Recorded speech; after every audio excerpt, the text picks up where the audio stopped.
to illuminate your path, keeping in mind that we are only as free as our tightest prison door, we are only as rich as our poorest citizens, and we are only as tall as we stand united together. I would encourage the council to use your acumen and sound judgment as you represent the interests of a diverse community in terms of age, ability or disability, socioeconomic status, race, sexual orientation, gender identity, religious beliefs, or secular principles for all constituents. Thank you.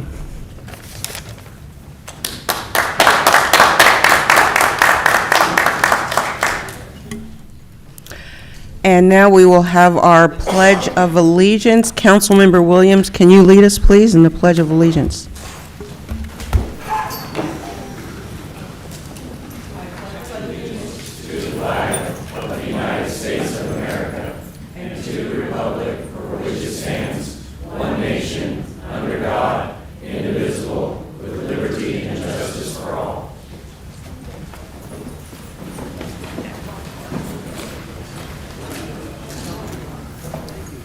And we now turn to council reports.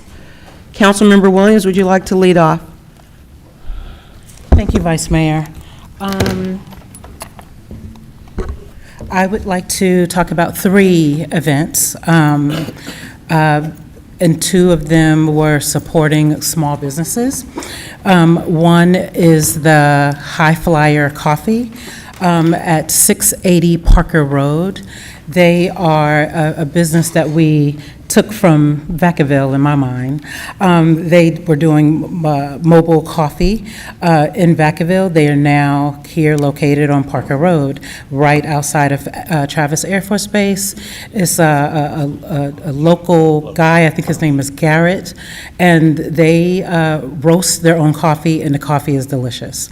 Also, I went with the City of Fairfield Economic Development team. They do a lunch mob, and I try to attend anytime there's some food stuff going on. So I went to that, and that is El Patayo, thank you, restaurant, and that's on 620 Jackson Street, and that is some delicious Mexican food. They do everything fresh, so it takes a little longer, but it's really delicious. And then finally, I wanted to talk about it's an annual event, Trucks of the Trade. So that is led by the City of Fairfield Parks and Rec, Miss Juanita and Juan. They do a phenomenal job. I'm looking to see if I see Juan. I don't see him. Oh, there you are. You do a phenomenal job at that. So it was all of the trucks of the trade with the City of Fairfield and Public Works and fire trucks.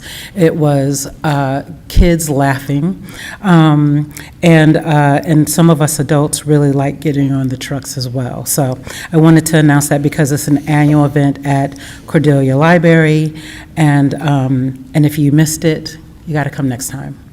Thank you, Vice Mayor. Thank you. Councilmember Tonneson.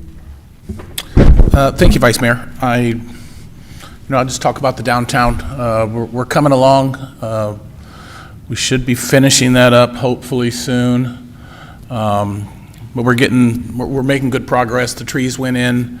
We got some new businesses coming down there. Bordeaux's is going to open in a few months probably, and then they are redoing the Pepper Belly's site. We're going to make that a little beer garden. So things are happening downtown, and we're pretty excited for the future. That's all for me, Vice Mayor. Thank you. Councilmember Carr. Yeah, thank you, Vice Mayor. I just want to, I'll keep it short.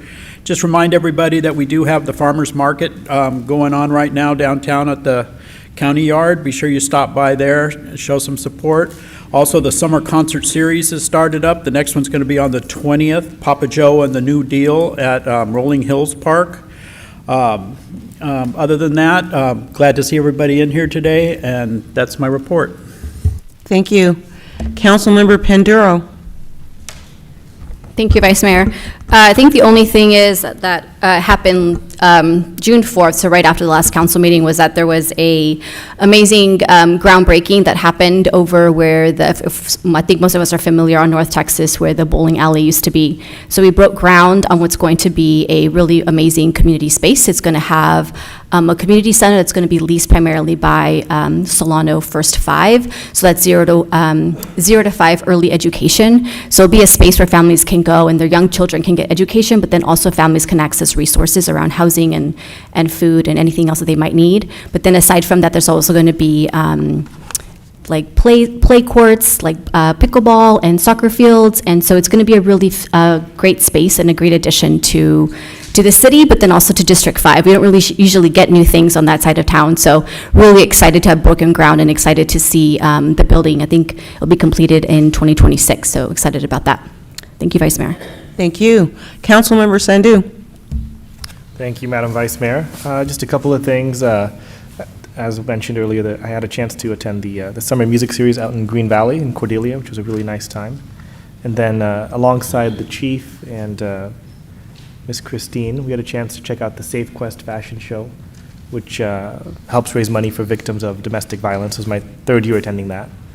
And then over the weekend, there was the Fairfield Sassoon Visual Arts Commission or Association held their annual art fair over by Green Valley. And then alongside, I couldn't attend the opening at 8 a.m. I was at work, but I did check out the High Flyer Coffee in the afternoon and stop by. Would love to see, there's that the Travis Shopping Center sign, which I think could use some updating. The paint is a bit, could use some work. So would love to work on that and get something done for that sign because it's quite vintage looking, a little too vintage. I think that's about it, Madam Vice Mayor. Thank you. Thank you. And I will quickly Then just... actually, sorry, one last thing. Absolutely. Sorry. Go ahead. I will unfortunately have to leave the meeting early tonight. I have to catch a flight, so I will be leaving a little early. Thank you. And I will just quickly report that we are working on our landscape, lighting, and maintenance districts. I want to thank the city manager and staff for helping us to host a series of town hall meetings. We had a town hall meeting in Rancho Solano on June 4th, and then one in Rolling Hills on June 10th. And the next Rolling Hills town hall meeting to discuss LLMD strategy is on Wednesday, July 16th, 2025, at the Donnell Nature Center on Hillborn Road, 5 to 7 p.m. So anybody who knows what we're trying to do with these LLMDs, you know that we're on a timeline, and so it's important that we continue to move the needle expeditiously. And then I'll just say that our next Clergy Action Network meeting, Fairfield Can, is on Tuesday, June 24th at the Fairfield Community Center, 1000 Kentucky Street, in the Vista Conference Room, 3 to 4:30 p.m. Among other things, we'll be talking about upcoming fresh food festivals that we're holding at our different schools in the city, elementary schools in the city of Fairfield that are located in food deserts. Super awesome food, great organization, and a really well-attended event. And we'll be talking about the prospect of planning a Juneteenth 2026 festival, our Travis Air Force Base block party, and our Thanksgiving meal for 2025, which is around the corner, unbelievably. All right, with that, I will have the city manager's report, please. Yeah, thank you, Madam Vice Mayor. Just one quick thing I want to do tonight, and that is, unfortunately, our sad loss. Tonight is Savita Chaudhary, our Assistant City Manager. This is her last meeting with us as she heads over to head up the city manager job in Vacaville. So I just want to publicly thank you, Savita, for your service here with the city and all the wonderful things you've done with us, and encourage you to go do good things in Vacaville. So thank you.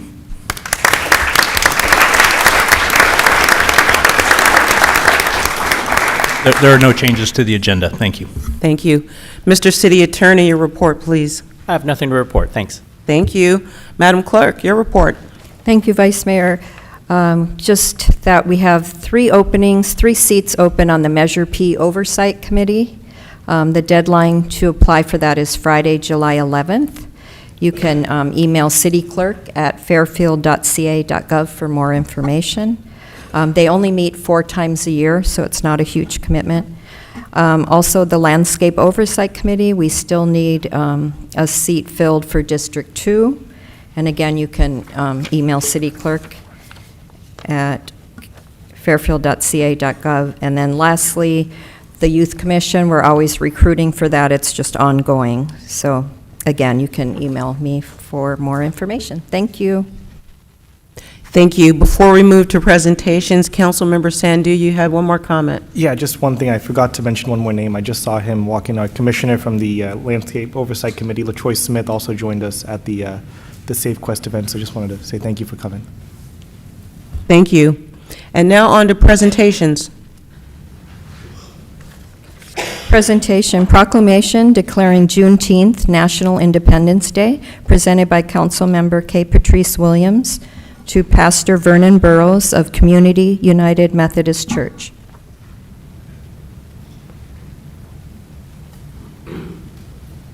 Hi, Pastor. Good to meet you.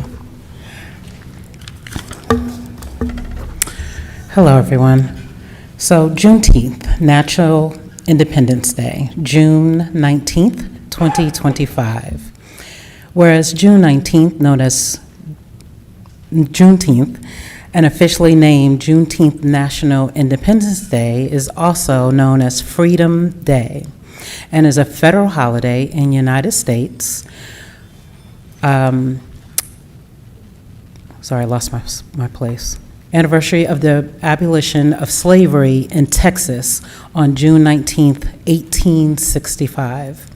Whereas Juneteenth is the anniversary date of the June 19th, 1865 announcement of the General Order Number 3 by Union Army General Gordon Granger proclaiming freedom for enslaved people in Texas, which was the last state of institutional slavery. Whereas the day was recognized as a federal holiday on June 17th, 2021, when President Joseph R. Biden signed the Juneteenth National Independence Day Act into law, becoming the first new federal holiday since Martin Luther King Jr. Day, and was adopted in 1983. Whereas celebrations date back to 1866, at first involving church-centered gatherings in Texas, spreading across the South and becoming more commercialized in the 1920s and 30s, often centering on a festival.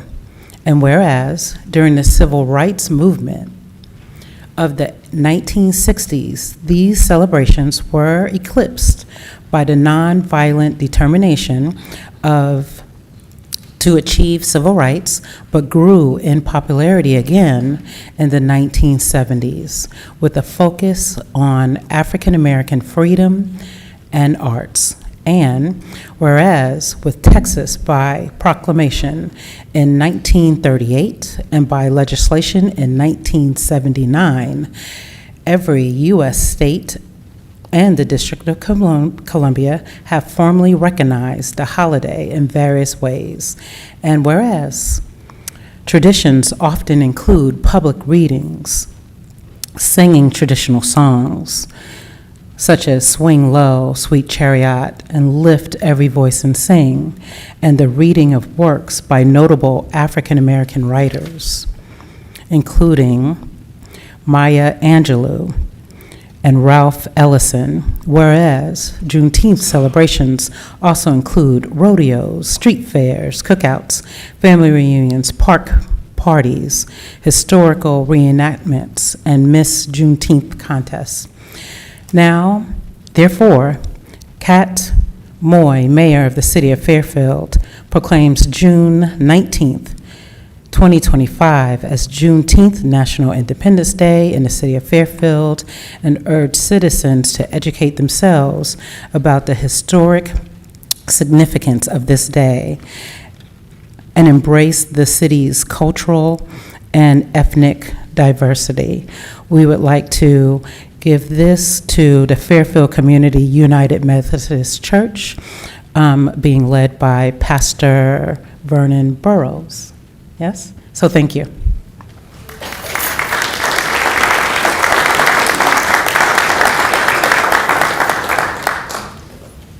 I don't have a lot to say on this. Allergies are getting to me, but I want to thank the city council and the mayor for this proclamation and to let it be known that I am proud to serve at Community United Methodist Church, which is a multicultural church, and we will be celebrating Juneteenth for the community on Saturday, June 21st at 4 o'clock.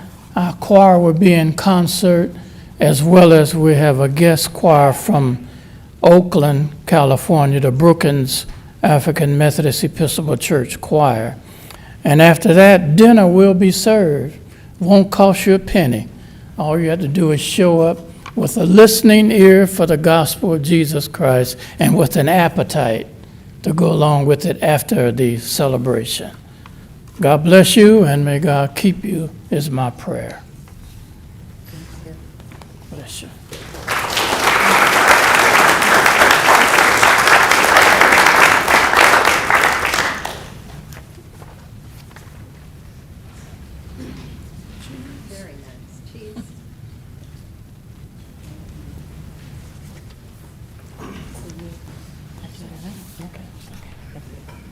Thank you. We now turn to public comments. Madam Clerk, if you could please read the statement. Yes, thank you. Persons wishing to address the City Council on subjects not on the agenda but within the jurisdiction of the council may do so at this time. The council cannot discuss or take action on matters not on the agenda for this meeting, but council members may briefly respond to statements made or questions raised by the public, ask for clarification from staff, refer the matter to staff, request staff to report back to the council at a subsequent meeting, or place the matter on a future agenda. If you're online to speak on an agenda item, please use the raise your hand feature or press *9 on your phone. Speakers are limited to 3 minutes per item as determined by the mayor. And our first speaker is Jeff Traeger, to be followed by Ron Bremer.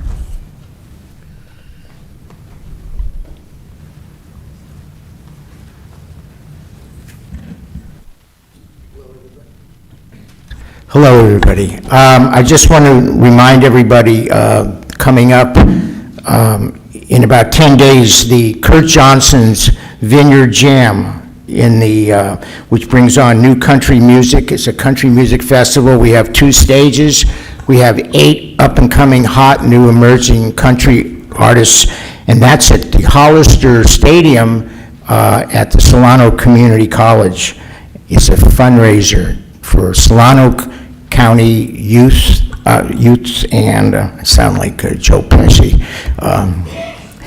Anyway, that's what's coming up on the 28th.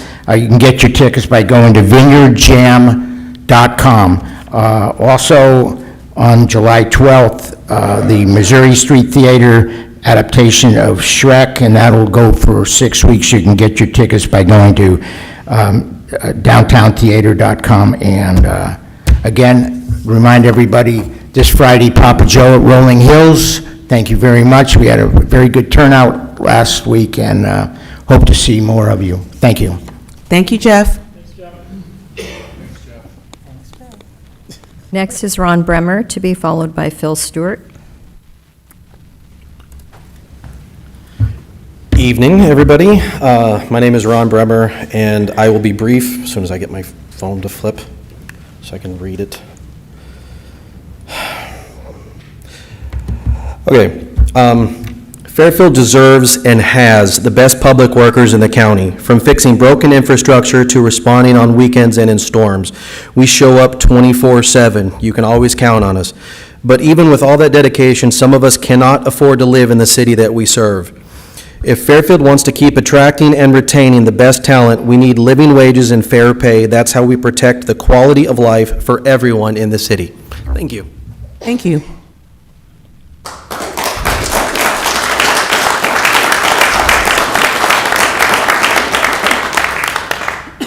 Next is Phil Stewart, to be followed by Aaron Gadow.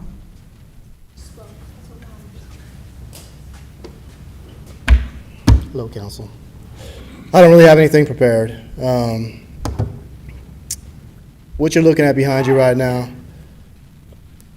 95% of those people work for the citizens of Fairfield. That's their jobs.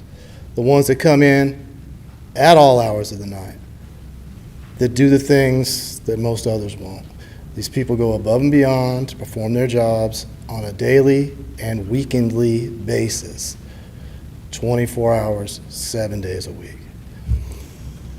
When you go on ahead and continue to ask more and more be taken from us, you turn it around and make it sound like we're the greedy city workers when we ask for something like a raise. You all know the cost of living. You're all dealing with it, not on the same scale that most of us are. But when we get into these issues where, you know, the weeds, per se, where it starts looking like we are the greedy city workers, nothing could be further from the truth. We just want something fair. And right now, with the way things are going, this is not fair. We're going to continue to show up here. We're going to continue to ask. We're going to continue to keep showing up for the citizens of Fairfield, as I have for the last 25 years. I got dudes back here that got a couple decades of time served in here. And that's the whole thing. You guys have asked us time and time again, from the shared sacrifices to the furloughs to the COVID, all these people were here. We were doing all that. But again, you're coming with more asks. Like, when does it stop? It can't continue to be, you're going to go on ahead and balance the city's issue on the employees' backs. That's not how it can continue to go down. When we have full staffing levels at my corporation yard, what's that about? If I have full staffing levels right now, but you're still asking me to take a cut when you just hired some dude 3 weeks ago, there's no way. What you're continuing to try and do is go on ahead and give this city the same service on the backbones of the dudes that have been here doing this. And that's what's not okay. There should be compensation for what we've done and what we continue to do and will continue to do. You have 30 seconds, sir, to finish up. Thank you. Oh, I get that. I'm just letting you know that we go on ahead and we work for the citizens of Fairfield and we make this city run.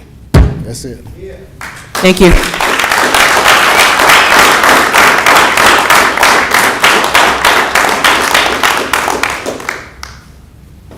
Next is Aaron Gadow, and then Joe Ortiz. Evening, everybody. I was hoping Mayor Moy would be here. This is written for her. Mayor Moy, your words carry weight. As the city's highest elected official and as a woman in leadership, you are a role model.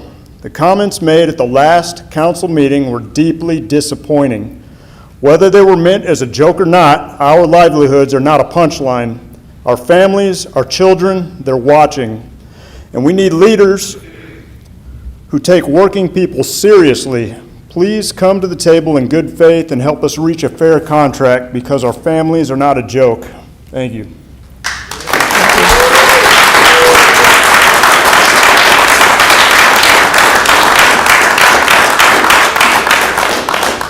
Hello, my name is Joe Ortiz. Thank you. Before you start, sir, I just wanted to say to the gentleman who just spoke, I did speak with Mayor Moy this afternoon, and she just wanted me to relay to all of you that any of you who would like to call her directly and talk about anything directly with her, she's ready, willing, and able to have that conversation. Okay? Not appropriate. Excuse me. I'm just giving you a comment from the mayor. Okay, so that's from Mayor Moy. Thank you, sir, for your patience. Again, my name is Joe Ortiz. I'm a Fairfield resident and also work here. These folks provide a vital service to this community, and in the time of need, we know we can go to them, give them their fair share, and give them a fair contract. Thank you.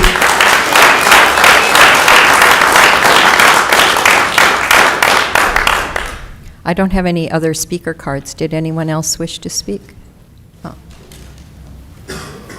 No? Okay. And no hands raised online. Okay, thank you. Thank you for coming, ladies and gentlemen. We will now turn to the Paradise Valley Maintenance and Monitoring District. Yes. L1, PVMMD Public Hearings, Resolution PVMMD 2025-02, approving fiscal year 2025 to 2026 PVMMD budget and assessments, approving the fiscal year 2025 to 2026 budget, and ordering the levy and collection of the fiscal year 2025 to 2026 assessments for the Paradise Valley Maintenance and Monitoring District. And our presenter is Chris Lewis, Senior Management Analyst. Thank you. Thank you. Sorry.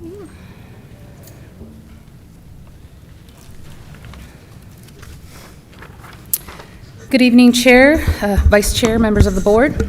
On May 20th, 2025, the board adopted resolution number PVMMD 2025-1 to begin the annual process to approve the fiscal year 25-26 budget and the fiscal year 25-26 assessments for this district. And tonight, we are holding a public hearing to complete those annual proceedings. The assessment levy for each district, a development type within the district, is proposed to increase to the maximum rate allowable for fiscal year 25-26, except for those parcels directly abutting the Paradise Valley hillside, which have the designation of slope shown here on the slide. The maximum rate for those parcels would typically include a slope mitigation factor, or they do include a slope mitigation factor, which is an additional charge for the additional benefit that those homes receive due to their proximity to the hill. This slope mitigation factor is also the primary source of funding for the district's reserve balance. Since the 25-26 budget includes operations and maintenance costs only, and the district won't be making any contributions to the fund balance next year, these parcels will not be charged the slope mitigation factor. And I just wanted to give a little history and context on the fund balance and why we're not collecting for that slope mitigation factor in 25-26.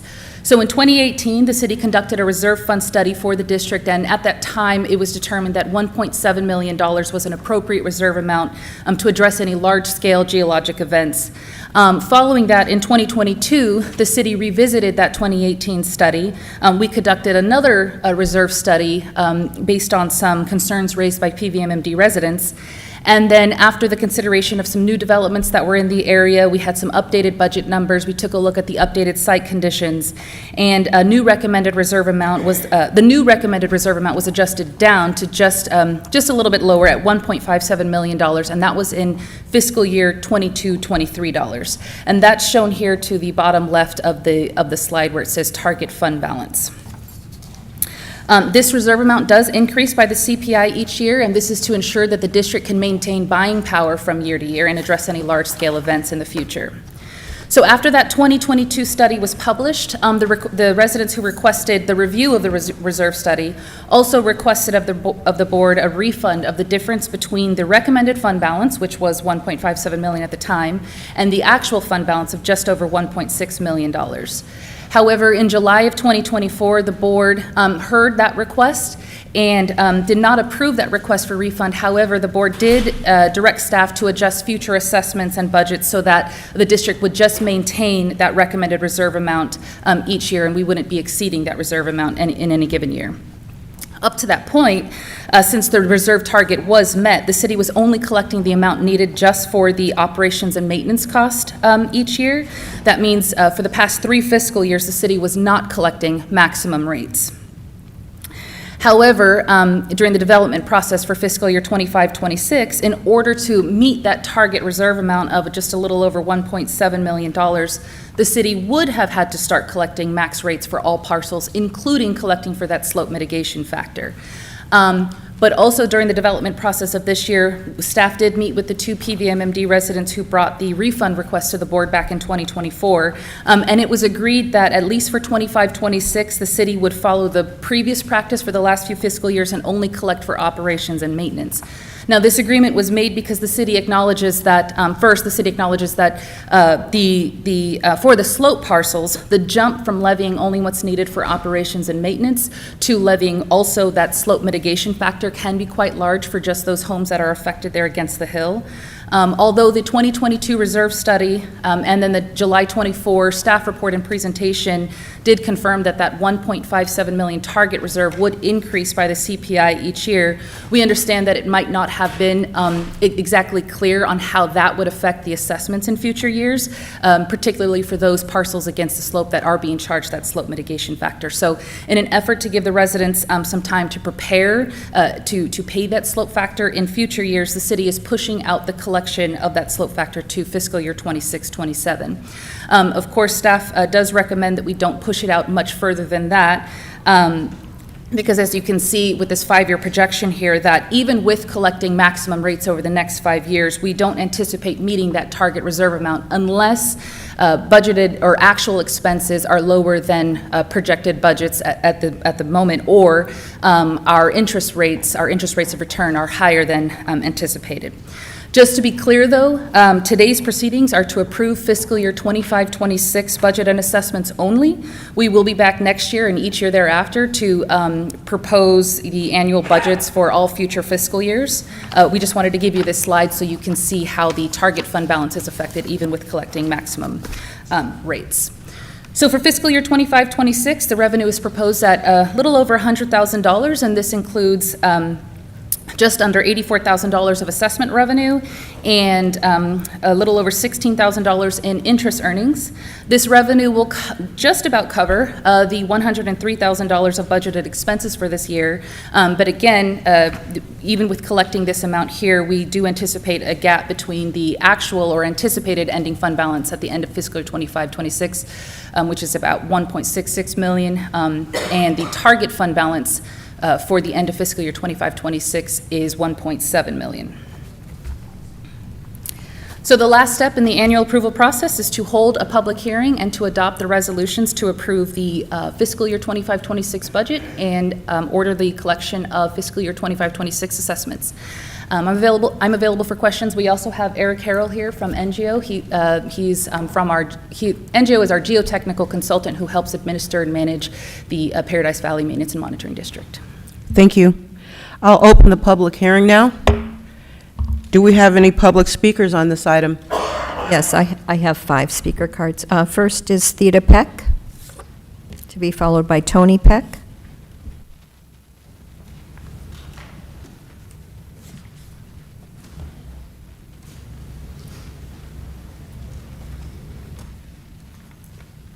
Good evening. Table 1 on the handout provided shows the last 2 years and the proposed 25-26 assessment fee limits, which increased by CPI of 3%. However, the assessment fees to be charged will increase by 4.5% from the last year amount, with the cottages paying an increase of 27%. Table 2 shows the fees if the slope mitigation was applied, which is used to fund the reserve. If it was applied, the percentage expected to pay for the non-slope residents reflects a 9% reduction from the fee limit, yet the slope mitigation homes receive a reduction of 47%. Because the slope mitigation is not being applied, slope categories are paired with a comparable non-slope parcel, so only 4 categories are assessed, and residents in the same category pay the same amount, as shown in Table 3. This results in the slope residents receiving an even greater disproportionate reduction of 67% from the fee limit. How is this fair? The Table 4 shows an example of an equitable percentage of 69% for all residents, which took me about 10 minutes to determine. The second area of concern involves special benefits. On page 7 and 8 of the 2002 engineers report, which I provided, there are two areas related to special benefits. One is based on the locality of the home to the hillside, and the other is related to slope mitigation. The special benefit relating to the locality of homes at or near the hillside is not being applied. Table 6.2 is not based on a proximity to the hillside, but on the size of the parcel. While the size of the parcel could be a factor, it should not be the only factor to determine the special benefit. According to NGO, they use the proximity to the open space, lot size, and building square footage. If this was true, then my house would have a reduction in its assessment ratio due to the decreased proximity to the hillside and the lower square footage. There are at least 5 homes that are larger in square footage than mine that are at or near the hillside, yet they are provided a reduced assessment ratio when I receive none. While the changes in methodology in 2022 decreased the fee amounts, the grouping of the homes with different variables result in the homes below Paradise Valley Drive paying a greater disproportional amount than we should. Each home should be evaluated by its specific variables to determine the specific fee amount. The second special benefit is the slope mitigation, which is only applied when funding the reserve. You have 30 seconds, Dana. We've been told all residents receive equal special benefit due to weed abatement and the ability to build developments. Neither of these are related to geological events. Therefore, they are not based on special benefits. Since all parcels above Paradise Valley Drive receive a significantly greater special benefit, and since maintenance and operations are performed every year, slope mitigation should be charged every year. As a result of the appeals court tentative decision of Prop 218 and assessment methodology, it's recommended that no action be taken tonight so that this program can be reevaluated. Thank you.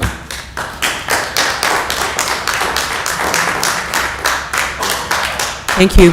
Next is Tony Peck, to be followed by John Egnor. Okay, sorry. John Egnor, to be followed by Rick Johnson.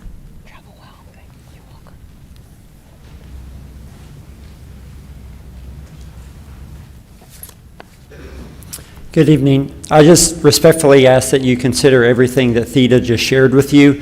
There's a lot of technical information in here. I ask that you do not make a decision this evening and that you carefully consider and weigh everything that she shared. I ask that you allow Theda and Rick to have a conversation further to really carefully consider this. I understand you have to make a decision. I understand there's a lot that goes into this, but I do respectfully ask that you just slow the process to make sure that we get all of the facts and figures correct. Thank you. Thank you. Next is Rick Johnson, to be followed by Dr. Mark Carmody.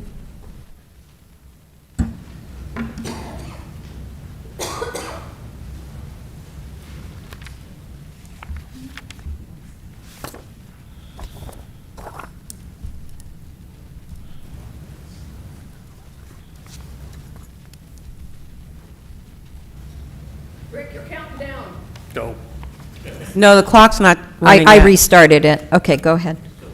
I'm just waiting for the gas out.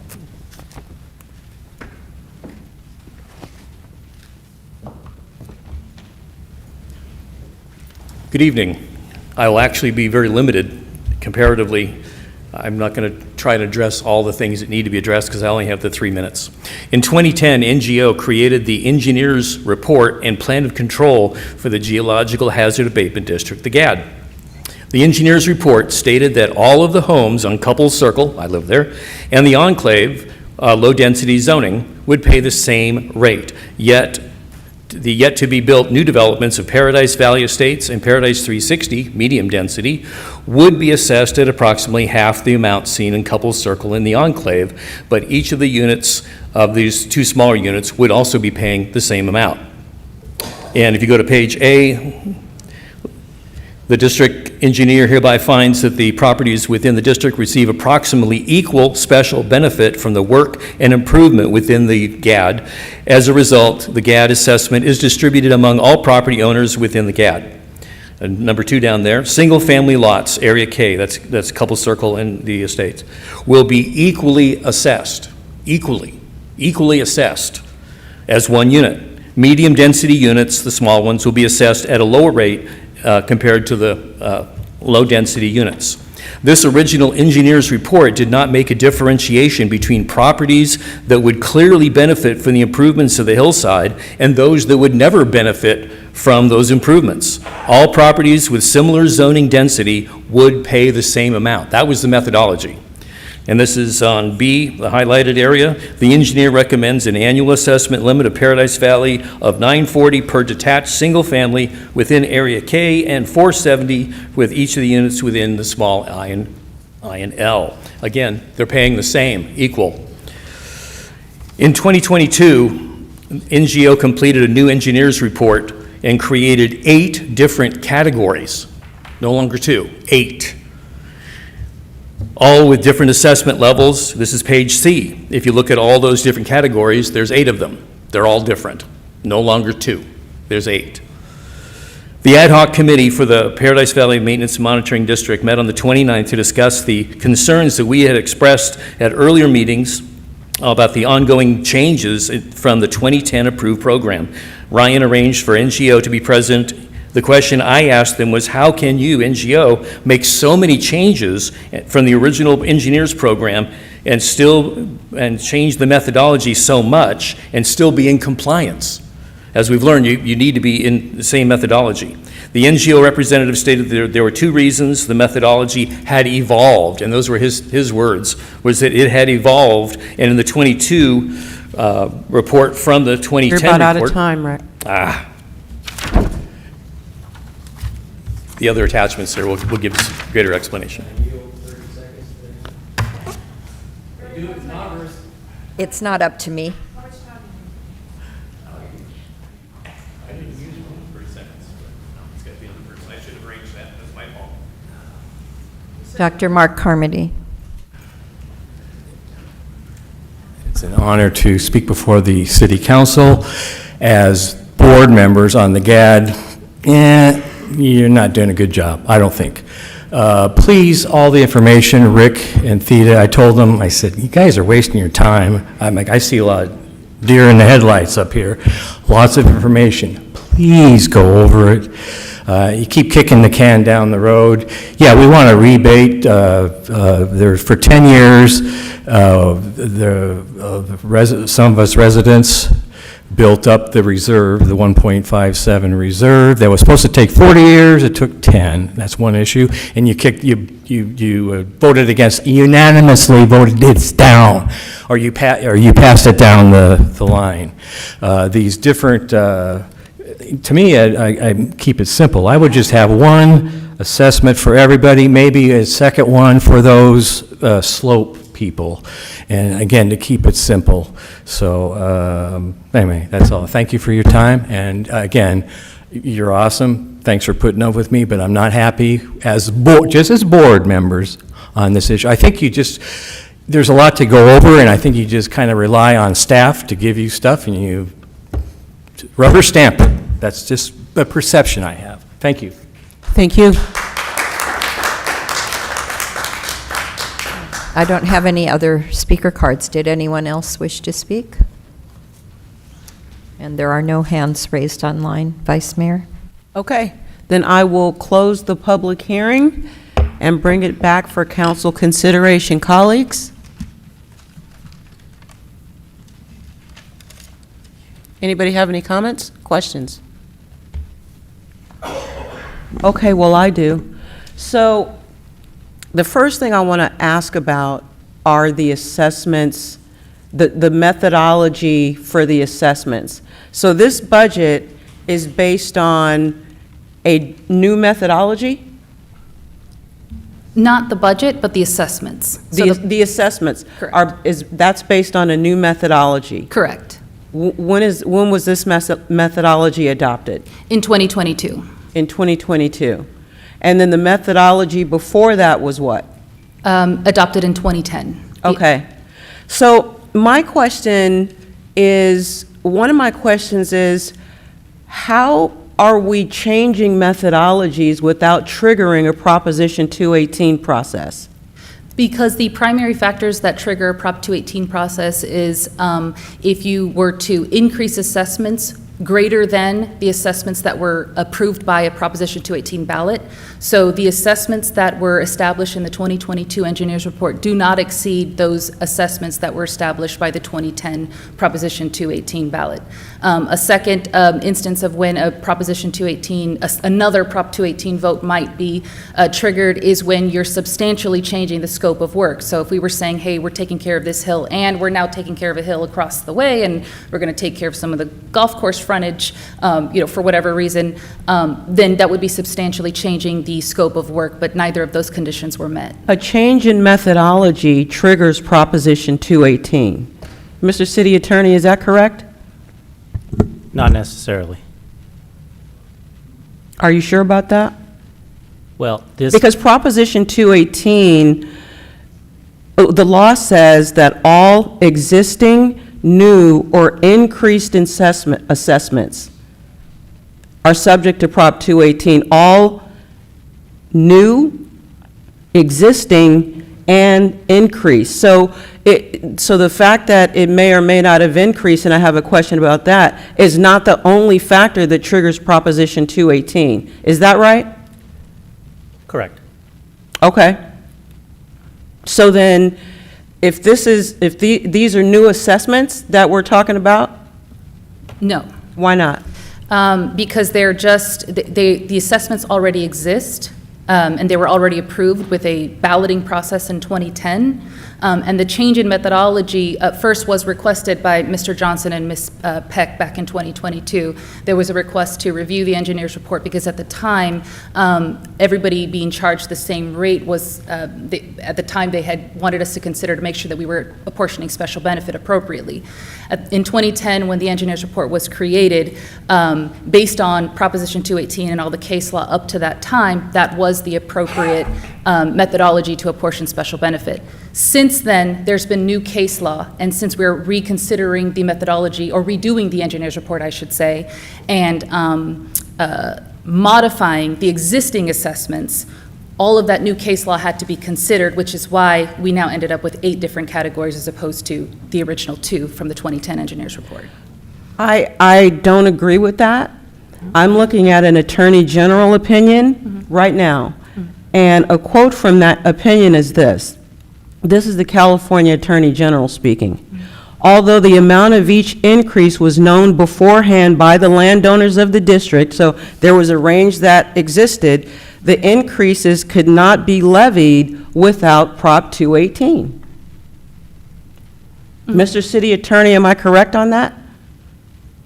Well, I believe you when you say you're reading from an Attorney General's opinion, but an Attorney General's opinion is not binding law. It's an opinion.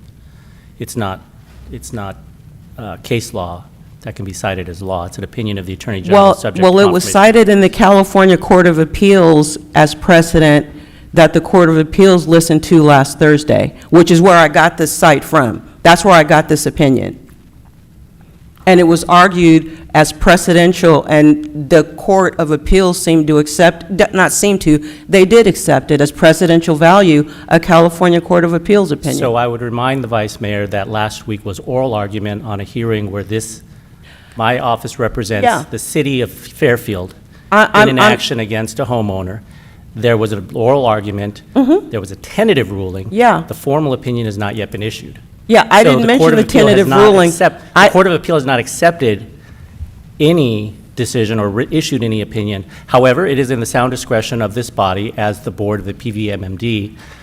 In 2022, this board approved PVMMD Resolution 2022-01, which set the new assessment.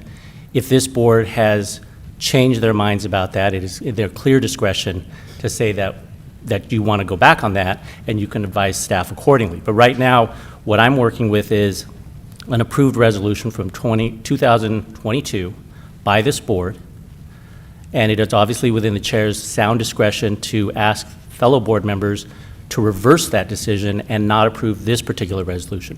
But I would advise you as your city attorney to try to take this matter and attach it to an argument that this city is still in active litigation on, where some of the parties opposing the city are sitting here in chambers is not in the best interest of this city. And that's what I'm just talking about, an Attorney General opinion. And let me tell you why. Because it's not clear to me how these changes in the assessments don't trigger Proposition 218. You might be right. The Court of Appeal might be right. My point is, no decision has been issued in that matter. There was a tentative opinion that we all know seemed to go against the city. There was an oral argument made last week. The court has 90 days to issue that opinion, and we'll just wait and see what the matter is. And if But I'm sorry. That's okay. I'm saying based on, as of, you're the city attorney. Sure. I'm asking you this question today, not based on the Court of Appeals in 3 months. I'm asking you today, whether these changes in assessments trigger Proposition 218. I'm asking you as the city attorney, number one. Number two, the CPI inflator. Does that trigger a Prop 218 process? Even though it's just a CPI inflator, does that inflator in and of itself, because it results in increasing the assessment, does that trigger a 218 procedure whereby the residents have to be notified of and approve that increased assessment? Okay, I understand your question now. I apologize, because your first question to me was whether I thought the Attorney General opinion was valid. I do not think it is. It's not binding law. But to answer your question directly, Madam Vice Chair, I would decline to answer that question, because where I sit now as your attorney, this board in 2022, in Resolution 2022-01 that I'm looking at, approved a change in the assessment. You are asking me if I think now that that change was legal or not. I'm not about to throw my client under the bus by saying whether or not your actions in 2022 in Resolution 2022-01 was legal or not. If you'd like me to go do a deep dive into it and come back and advise you, and certainly if you want me to do a deep dive into this current resolution and advise you, I think that's prudent, I think it's sound. I would if you instruct me to answer that question here on the dais, I will. But I highly advise this board to not allow your attorney to tell you whether or not I think you've broken the law as I'm sitting up here. I just don't think that's good lawyering. All I'm saying, Mr. City Attorney, is that whatever this city council did under the advice and counsel of the experts in this field, of which I am not one.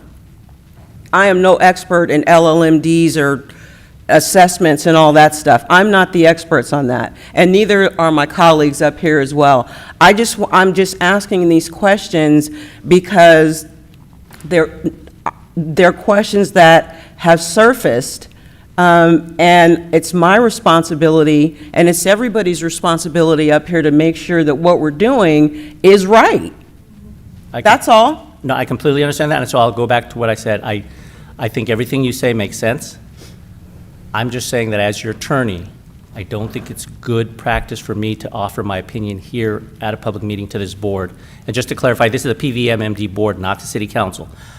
If the board feels that they do not have enough information right now, and I think one of the speakers said that, to make an informed decision as the decision makers, my job is to help you to get the information you need so you can table this matter and instruct me and my staff to do more research, and of course we're going to do everything you want to do to get you comfortable to where you can make a decision. But I don't think I'm not asking you to dispense legal advice here. I'm just asking you, I understand what you're saying.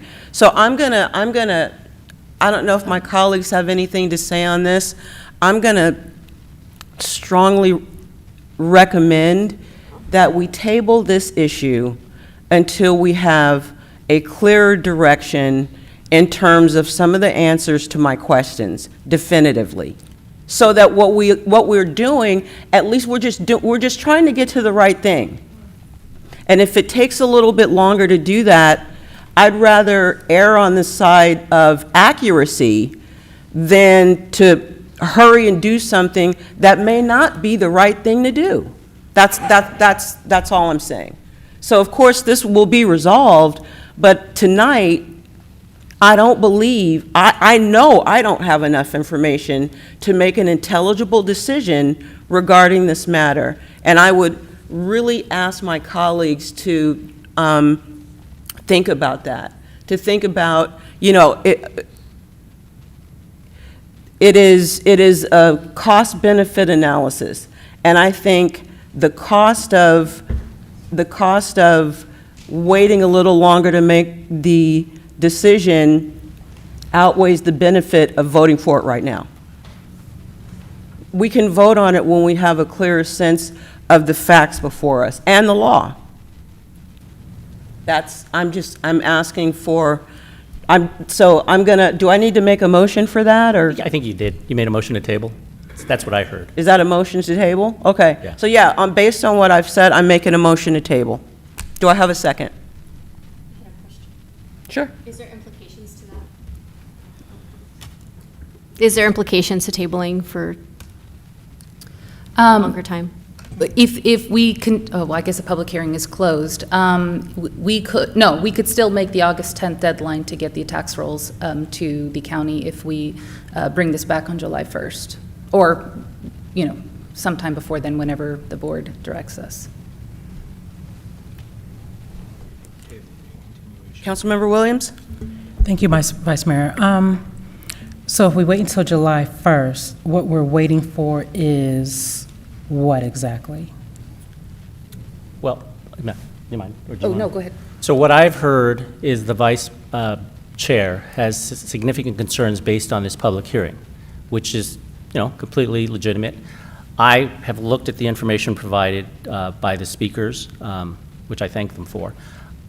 Even if I was well-versed in PVMMDs and GADs, which I am not, and 218, which I am not, I'm not a subject expert in those matters, they provided a lot of information. I would be no kind of lawyer if I said I could give an evaluation of this sitting here now. So I think what I've heard the vice chair say, and what I would take as direction if this motion to table passes, is to have my staff look through this and give the vice chair and this board answers that based on this evaluation. I'll be very honest, based on what I heard at the public hearing, I didn't hear a 218 challenge. I heard questions and concerns about the equity of payments. I The didn't assessments, right? or the assessments to various homeowners based on where they lived. I didn't hear anybody say this runs afoul of 218. I just heard people say that this is not equitable in terms of what I'm paying and what should be paid. So I would probably reach out with the board's permission to meet with some of the speakers to find out, get more information. I have Mr. Johnson's phone number, and I'm sure he'll be calling me at some point, so I can, get a hold of him very easily. But that's the direction I heard. My role as your attorney would be to get you the information you need to make you all comfortable to make the decision however you want to make it. That help? And any other direction anybody wants to give me.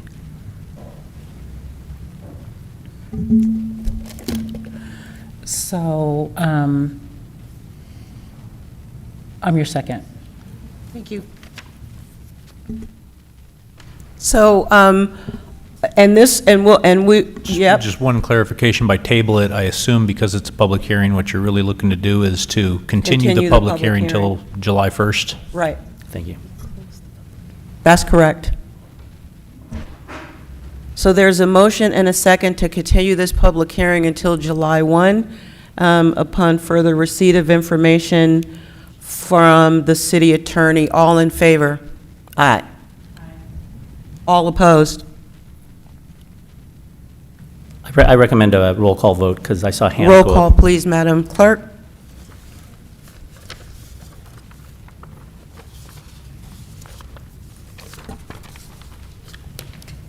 Councilmember Carr? Nay. Councilmember Panduro? Aye. Aye. Councilmember Sandu is gone. Councilmember Tonneson? No. Councilmember K. Patrice Williams?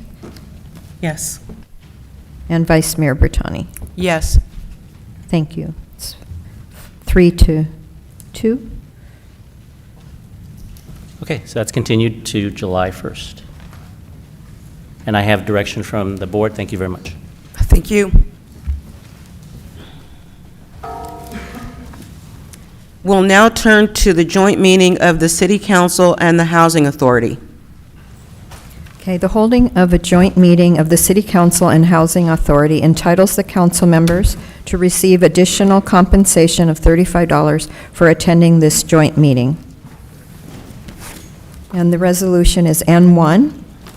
Resolutions 2025 through 103, 2025-103 through 2025-108, and Resolution HA 2025-03, fiscal year 2025 to 2026, and fiscal year 2026 to 27 budget adoption, approving the fiscal year 2025 to 2026 and 2026 to 2027 budget and financial plan. And our presenter is John Furtado, Director of Finance. Thank you. Good evening, Vice Mayor, members of the council. I'm here before you today to present your favorite subject, the budget. I think since this is the fifth time we're hearing it, I'll try to keep it short and under 2 hours. Okay. That was, you're kidding, right? Or 10 minutes. So today's discussion, before I get into today's discussion, on a more serious note, I would like to thank the council for your direction. It's been a hard 2.5 years. Our city manager for his wonderful direction, and my fellow directors who've taken the pains to take my calls and meetings. And most of all, putting all this together, the books that you see, excellent budget team of Ashley and Nicole who's out there, great work by them. So I'll go a little bit quickly over the 2-year operating budget, touch a little bit on the highlights, a 10-year forecast. We'll look at a few of the other funds. Jason presented you the capital budget. We'll go through a few of those highlights, and I'll guide you through some of the recommended actions tonight. So just on the timeline, I can't stress how long we've been at this. It's almost 3 years ago that we identified a structural deficit in 2020. At that time, Council instructed us to do a hybrid approach, use one time. All the departments held the line, no additions to their budgets. In fact, they cut almost $3 million to absorb other costs. And we were instructed to explore new revenues. A year later, we came back with a target 5% cuts. Council accepted a 3.77 cut, around $7 million. We also got business license and TOT increases done. And we really achieved a great deal. We cut the deficit into 50%. So from 20 million, we went to a 10 million deficit. Come January of this year, Council instructed us to look at austerity. We showed those in various budget study sessions. And we finally had some departments that were increasing expenses. So our deficit kind of touched 11 million while we look for other revenue sources. These were kind of the austerity measures presented at the time. We've gone through it, so just quickly to say what we did in terms of reductions. We reduced the budget by $275,000 in one time and 448.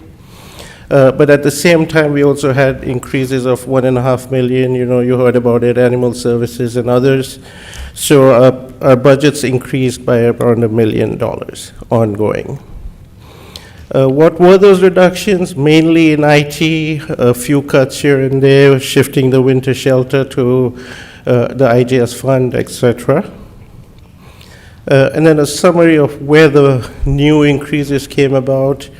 A lot of them were on the animal control, as you see there on the first line, a few in public works with the new restrooms, etc., and some equipment for fire and police.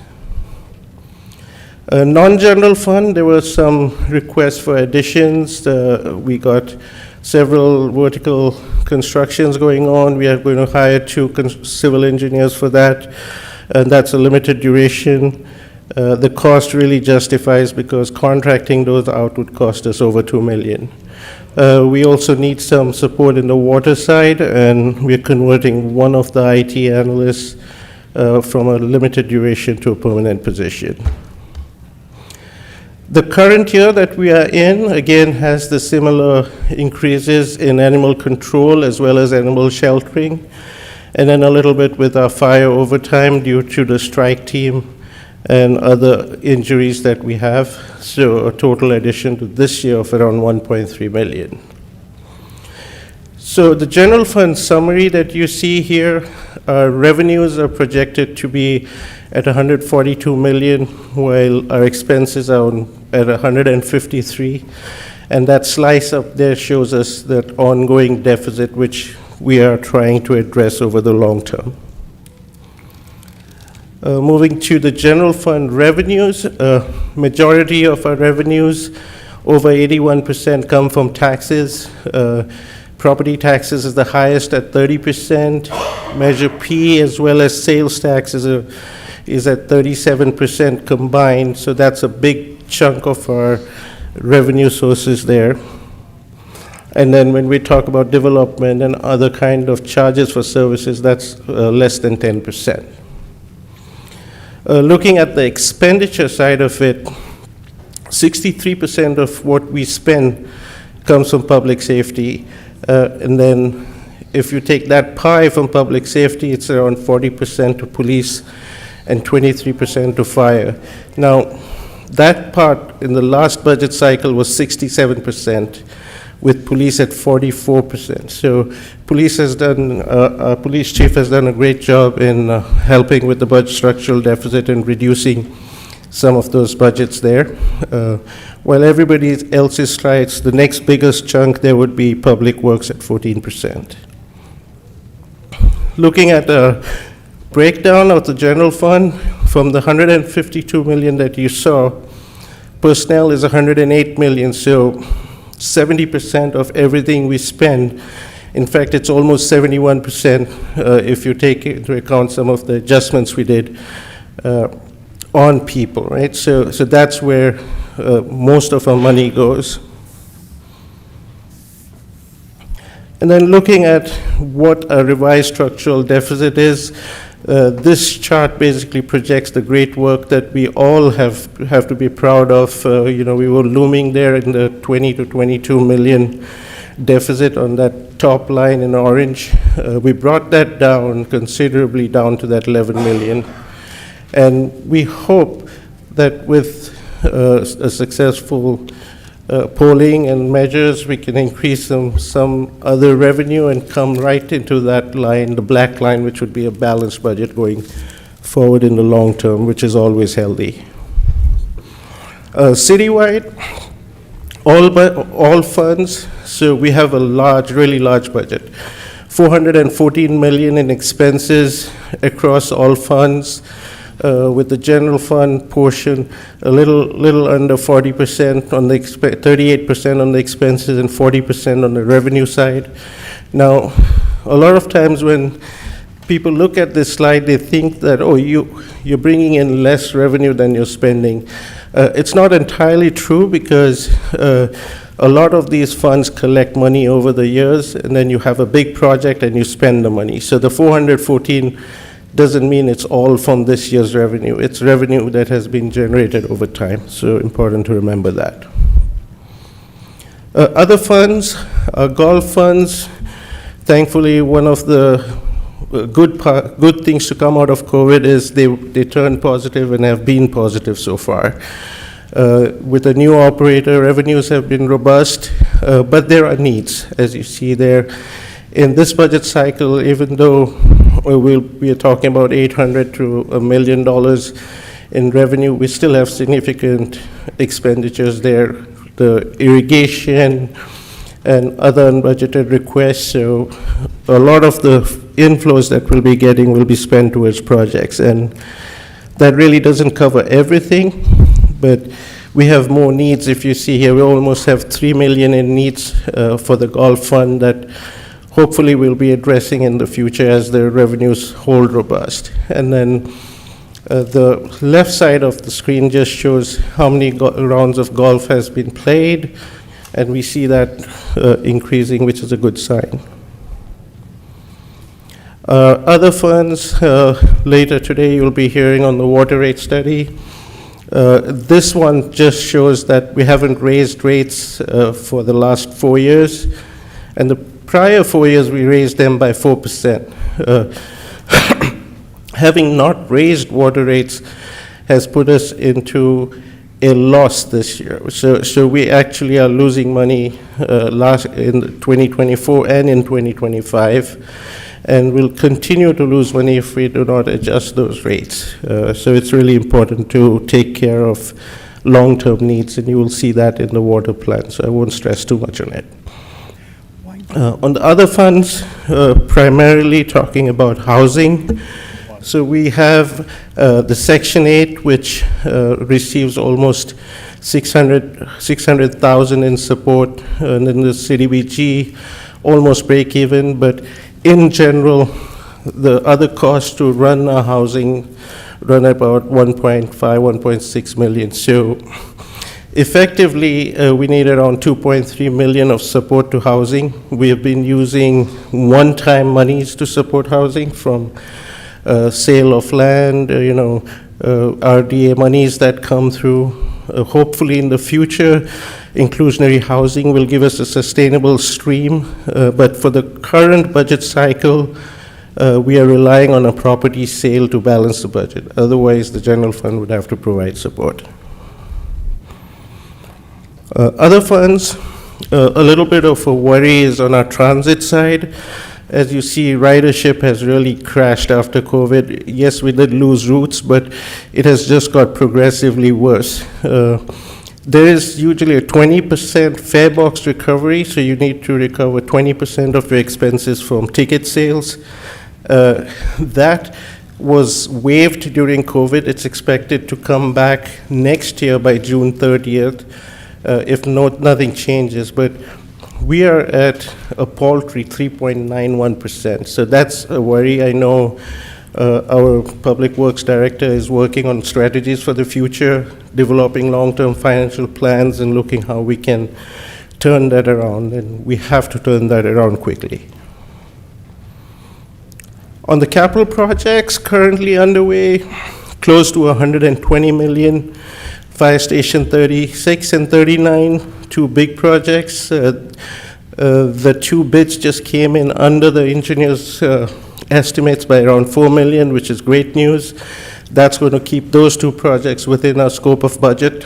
The recreation center that Member Doris just spoke about, the recreation center that's coming up, and then the West Texas Complete Streets, bicycle lanes, and the energy conservation project is going to take care of our gas plant here that I always say is older than me. Looking at new project funding in this capital project budget, two-year budget, around 22.4 million, 105 current projects, 17.3 million of that is going to be funded by grants, and that pie shows you where those contracts are. 47% on streets, 47% on water and sewer, with a few park projects. And then new projects in this cycle, the Jasmine Parkway Segment 19, that's a new project. North access to Dover, that's another new portion of that. The linear Node 4 has been a long-term project of 18 million, but this is one section that we are doing. And then Midtown sewer replacement as well. The other thing that we'll be approving today is the GAN limit. So the GAN limit decides how much a city can raise in taxes. And our GAN limit is at 38%. Very proud to say that's one of the top or the lowest in all of California. There are cities that are in their 90s. The state has crossed 100% and had to return money in the past. So a good achievement there. And the grant limit basically means how much you can raise in taxes before you have to return money to your tax constituents. So the requested actions today for this council is to approve the resolutions and other documents. You have the budget and a few other things that you see there. I'm not going to read all of them, but I'll be ready to take any questions you have. Thank you very much. Very nice report. I'll open the public hearing. Do we have any public speakers on this item? Madam Clerk? I don't have any speaker cards. Did anyone wish to speak on this item? Okay, I'll close the public hearing and bring it back for council discussion. Colleagues, any questions or comments? Yes, Councilmember Williams. Thank you, Vice Mayor. John, it's about 5 slides. It was surrounding Section 8. Housing? Yep, other funds, housing. So Section 8, of course, is federal dollars, Correct. right? And then CDBG being state dollars, yes?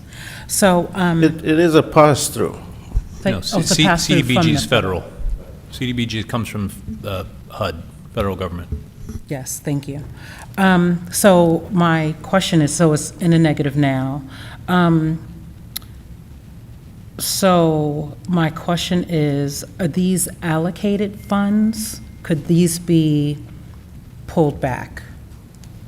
Could this be worse than what it looks like here? I'll have Lieutenant take that, but from what I understand is that these, especially the Section 8, are required to support, right? To support. Yeah, I think to your question, could the federal government cut funding off of these programs? Absolutely. So if they did that, if they modified the way the programs work in terms of the revenues that we receive in order to fund those programs, then yes, these could get worse. And ultimately, what we would have to then do is make modifications to the programs that we offer in order to live within those means. So is there kind of a plan in action, like if this happens, so say tomorrow, we just get notice that, these dollars get cut. Is that an immediate cut, or is that a 30-day notice, a 60-day notice, a 90-day notice? Do we know at all? And what is the game plan? Your guess is as good as mine of what the federal government might do. No, we don't contingency plan on, estimating what they might do thus far, and I'll look to Latan just to confirm a yes or no nod. We haven't heard of any plans thus far to reduce any of this, either Housing Choice Voucher or CDBG programs. No, not at this time. Okay. And Madam, Councilmember Williams, as you know, if Section 8 housing or CDBG funding were to be cut, I think almost every major city in both blue states and red states relies on Section 8 housing money as well as CDBG money. So I would imagine there would be litigation and almost immediate, lawsuits to try to stay and then overturn any sort of direction by the federal administration to do that. And I don't think, we would be relying on states' attorney generals, housing advocates to lead that charge. I don't think cities are going to take it up on their own. So, but I would almost guarantee there would be litigation. Thank you. Yeah, and my hope is that, whatever it will not be immediate, if at all, because Congress would approve a budget, just like how we approve a budget before we spend. So we would potentially know when Congress does not approve a budget or cuts CDBG in the budget, that in a foreseeable future, we will be losing that funding, and then we can adjust accordingly. Thank you. Can I ask another question? Yes, Vice Mayor? please. So right now, it's in a deficit, all of these columns. That is today, with there being no threat to pulling and going more in the negative. Why is that? So there's an admin component that all these funds produce. So what we tend to do is use the proceeds to support the community. And then the costs that exceed what they give, like they would give a 10% admin, but our costs are 20%, we can only charge 10%, then the city subsidizes the remaining from our own resources. So So it's not always- 100% covered by, Got it. So you're saying it's always a net negative? there'll because there's there'll always be a cost to the percentage. city to run a housing program. Okay. And so how do other, what are best practices to break even that's different from, selling a property? So dedicated sources like that, inclusionary housing would be one of them, where regular funding streams are coming in.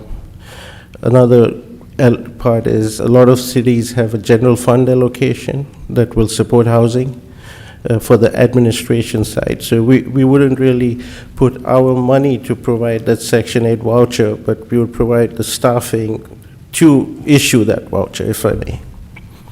So staffing? It's mostly we pick up staffing. the staffing costs? Okay. Most of our costs would be on the staffing and cost allocation, so we distribute costs around. So in most cases, just like a lot of our recreation activity, housing is one of those that you subsidize, and you get a lot of grants and others to run the programs, which are actually used to go to the program, and they limit how much you can take for admin from that. Thank you, colleagues. Any other questions or comments? Councilwoman Panduro. Thank you. So going back to the transit slide, can you explain again the 20% requirement? Because I know, like, when I saw those numbers with regards to the people using the bus, it's a significant reduction in usage of the transit.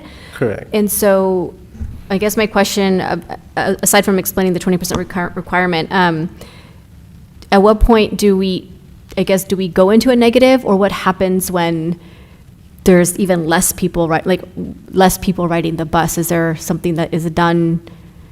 Yes, so like we spend around $5 million on transit, which would mean we need to recover $1 million from ticket sales, actual ticket sales.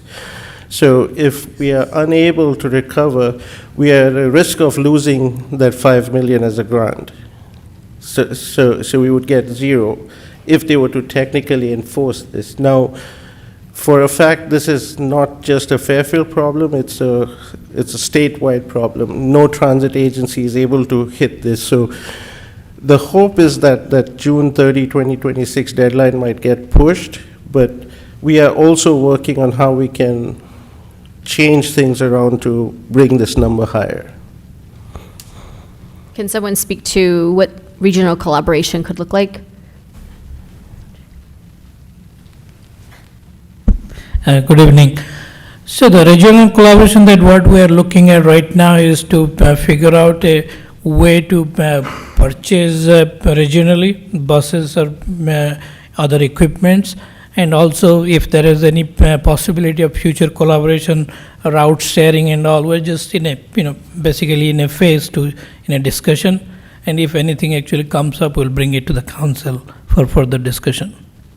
I know we had started, was it microtransit, or was that what does that take any, is that a part of these numbers? And then how is that working, or are we thinking about expanding that service? No, we're not thinking about expanding that service right now. We're actually looking at overall view of the transit service and see how actually we can collaborate regionally as well. Just microtransit is actually one of our most expensive services that we actually subsidize the most. So. Thank you. Thank you. Okay. Any other questions, comments? Then I will entertain a motion to approve resolutions 2025-103 through 2025-108 and resolution HA 2025-03. Do I have a motion? Okay, and a second? Second. All in favor? Aye. Aye. I think that was unanimous. Thank you. All I right. kept it under 2 hours as promised. Thank you. And now we will reconvene the meeting of the City Council Madam Clerk, can you please read the notice for the consent calendar? Yes, all matters listed on the consent calendar are to be approved with one motion unless a member of the City Council or the public requests that separate action be taken on a specific item. And I do not have any speaker cards on the consent. Did anyone wish to speak on any of the items on the consent calendar? No. All right, with no speakers, I will entertain a motion to approve the consent calendar. I'll make a motion. Second. All in favor? Aye, thank you. Now we turn to new business. Madam Clerk? New business. Resolutions 2025-118 and 2025-119, proposed water rate increases and adopting procedures for Proposition 218.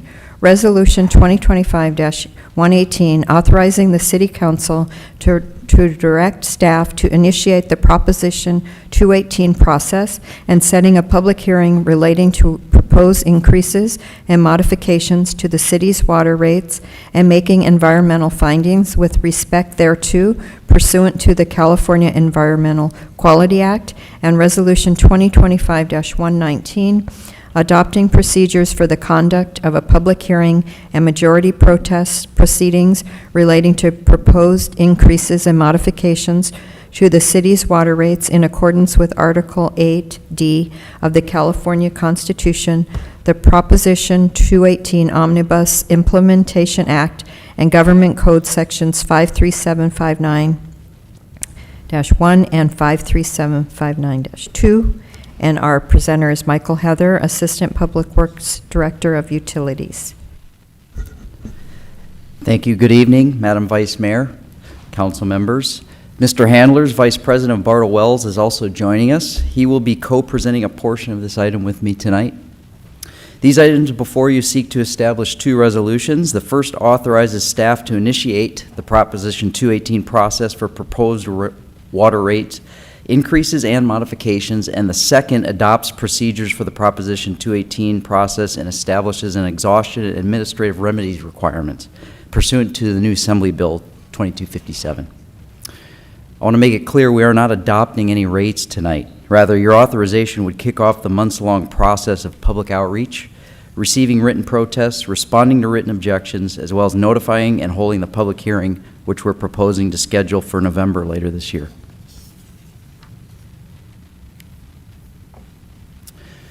So tonight's presentation seeks to provide answers to the following questions. First, I'll give a quick overview of the Water Enterprise Fund. Second, I'll briefly describe what we use the Water Enterprise Funds for. Third, I'll summarize examples of some actions we've taken to reduce costs and ultimately save money for ratepayers. Next, I'll highlight where we need to invest in the water system. Following that will be Mr. Handler's. He will present outcomes from the water rates study. And finally, I'll summarize our proposed next steps.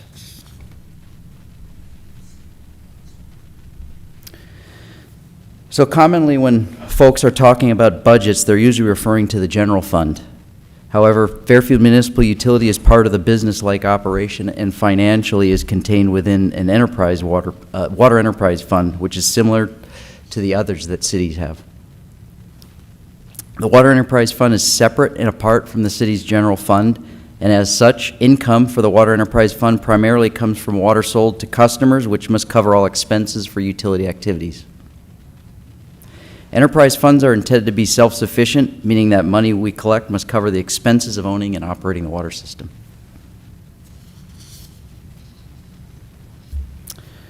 So Fairfield Municipal Utilities employs highly trained staff to keep our water system running around the clock. Certain staff are required by the state to possess either distribution or treatment licenses to work on select areas of the system. And since our water system must work on demand, several staff are on call 24 hours a day to answer alarms and respond to emergencies. Our Water Enterprise Fund is also used for capital projects that include rehabilitation and replacement of water system assets. Last month, we adopted PUMP, which identified capital needs over the next several years.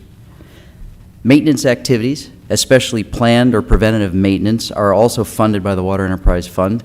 Preventative maintenance, which is planned work, comprises much of what we do because it's better to replace a component before it breaks rather than running it to fail.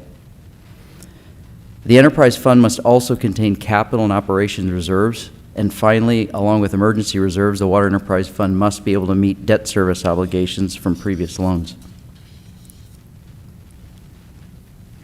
So since we are a business-like operation, we have a mindset where we continually seek ways to become more efficient to help reduce costs. For example, over the years, staff have continually optimized chemical use during the treatment process through application of precise and timed dosages. Using the right amount at the right time during the process ultimately helps save money while meeting all regulatory requirements. We also participate in local agency chemical purchasing pool to ensure that we get the most competitive prices. Cooperative purchasing agreements provides bargaining power, which aids in negotiating better pricing. And to the extent we can, because PG&E keeps changing the time of use, we also try to run the pump stations to fill the reservoirs during a time of the day where the energy required to run the pumps costs the least. And earlier this year, you approved the construction of solar arrays at Waterman Treatment Plant, which will help us defray rising power costs. And finally, to the extent possible, we conduct planned work in the form of preventive maintenance, as I've mentioned, which helps to reduce the frequency and magnitude of emergency repairs. So last month, the Public Utility Master Plan was adopted, which consisted of the most comprehensive accumulation of data in the water system. PUMP includes an in-depth summary of our risk assessment approach, which is based on consequence of failure and likelihood of failure. However, at a high level, a few examples of the major categories of water system assets that we need to continue investing in includes modernizing both water treatment plants, as both are more than 30 years old. We need to continue replacing critical valves along our major transmission mains. And we need to continue to invest and restore aging pump stations. Our Public Utility Master Plan is not only developed as a tool for water system planning, but also serves as the foundation of the next part of our conversation, which involves rate setting. The financial analysis, which is based on the master plan, is meant to ensure that our water rate setting process is data-driven, justifiable, fair, and sustainable. So Mr. Alex Handler from Bartle Wells Associates is joining us today. He's going to describe some of the outcomes of our water rate study and go into more depth of the financial analysis. Mr. Handlers is principal and vice president of the Bartle Wells, and he has been working with us from the beginning as we started the Public Utility Master Plan. Bartle Wells has been in business for over 60 years, and they have helped public agencies develop strategic financial plans, evaluate rate and fee alternatives, as well as help public utilities adopt rate structures to support financial stability. Mr. Handlers has over 20 years' experience working with public utilities and has experience and expertise in the areas of utility rates and financial analysis. He has helped more than 200 utilities like ours develop sound rate schedules to support the costs of providing service and minimize the impacts to ratepayers. I'll turn it over to Alex. Thanks. Great, thank you, and nice to see everybody. I'm going to try to walk through this pretty quickly. We've got a lot of material to cover here. So for the findings of the rate study, just want to put it in context. In terms of water rate history, there's been no rate increases now for about 4.5 years. The rates were last adjusted in January of 2021. Since then, there's been a lot of cost inflation with no corresponding rate increases. Your rates, I'll show you in a survey in a second. You're not the lowest out there, but you're among the lowest in the region.